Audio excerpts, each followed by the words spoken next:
నమస్కారం. ఏదైతే ఈరోజు ఈ కూటమి ప్రభుత్వం అధికారంలోకి వచ్చిన తర్వాత ఏ రకంగా కక్ష సాధింపు చర్యలు జరుగుతాయనేది మనం చూస్తున్నాం 2 సంవత్సరాలుగా. ఈరోజు చూసుకుంటే మీ అందరికీ కూడా తెలుసు,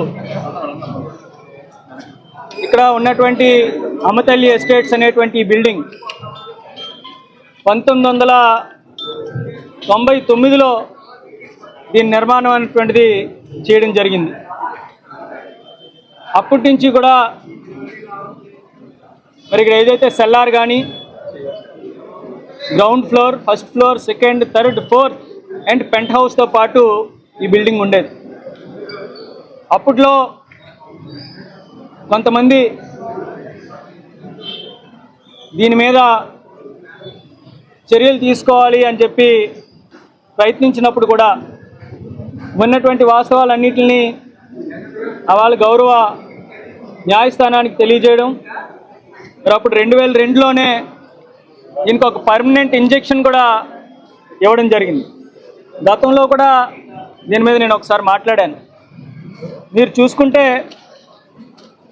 ఇందులో చాలా క్లియర్గా not to interfere with the peaceful position and enjoyment of the suit schedule అని చెప్పి ఇవ్వడం జరిగింది. షెడ్యూల్డ్ ప్రాపర్టీ ఏంటి అంటే RCC multi store building consisting of cellar with shops, ground, first, second, third, fourth floors and there on penthouse. చాలా క్లియర్గా permanent injection కూడా ఇవ్వడం జరిగింది. అయితే కొంతమంది ఈ పర్మనెంట్ ఇంజెక్షన్ కాపీని కానీ మిగతా కాగితాలని సర్ప్రైజ్ చేస్తూ కోర్టును తప్పుదోవ పెట్టి ఒక ఆర్డర్ని తీసుకురావడం జరిగింది. అయితే ఆ తర్వాత కూడా మేము గౌరవ జీవీఎంసీ పెద్దలందరినీ కూడా కలిసి సంబంధించినటువంటి ఈ పర్మనెంట్ ఇంజెక్షన్ కాపీ కానీ ఇప్పుడు పెండింగ్లో ఉన్నటువంటి రిట్ పిటిషన్ కానీ అన్నీ కూడా వాళ్ళకి సబ్మిట్ చేయడం జరిగింది. అయినప్పటికీ కూడా మరి రాజకీయ కక్షలో భాగంగా ఈరోజు ఈ రకంగా వాళ్ళ మీద ఒత్తిడి తీసుకొచ్చి ఇవాళ సుమారుగా 2000 సంవత్సరం అంటే 1999 అంటే 27 సంవత్సరాల క్రితం కట్టినటువంటి బిల్డింగ్ మరి ఇక్కడ మరి సెల్లార్లో మరి టెనెంట్స్ కింద ఉంటున్నారు. సుమారుగా 15 సంవత్సరాల నుంచి కూడా ఇక్కడ జీవనోపాధి పొందుతూ మరి వాళ్ళు వ్యాపారాన్ని ఒక చిన్న వ్యాపారంగా మొదలుపెట్టి ఈరోజు ఎంతో పెద్ద సంస్థగా వాళ్ళు తయారయ్యారు. వాళ్ళని కూడా పూర్తిగా రోడ్డు మీద పడేసేటువంటి పరిస్థితి. ఎటువంటి ప్రియార్ నోటీస్ కూడా మరి ఈ మధ్యన అయితే ఇవ్వకుండా ఎప్పుడో 1.5 సంవత్సరం క్రితం నోటీస్ అని చెప్తున్నారు. ఏదేమైనప్పటికీ కూడా ఇవాళ పూర్తిగా రాజకీయ కక్ష, ఇవాళ రెడ్ బుక్ రాజ్యాంగం అని చెప్పుకొని ఏ రకంగా నడిపిస్తున్నారో ఇవాళ తెలుస్తుంది. ఇవాళ ఒక్కటి ఇక్కడ మీకు తెలుసు, పవన్ కళ్యాణ్ గారు మీకు విద్య నేర్పినటువంటి స్థలం ఇది, మీరు యాక్టింగ్ నేర్చుకున్నటువంటి స్థలం ఇది.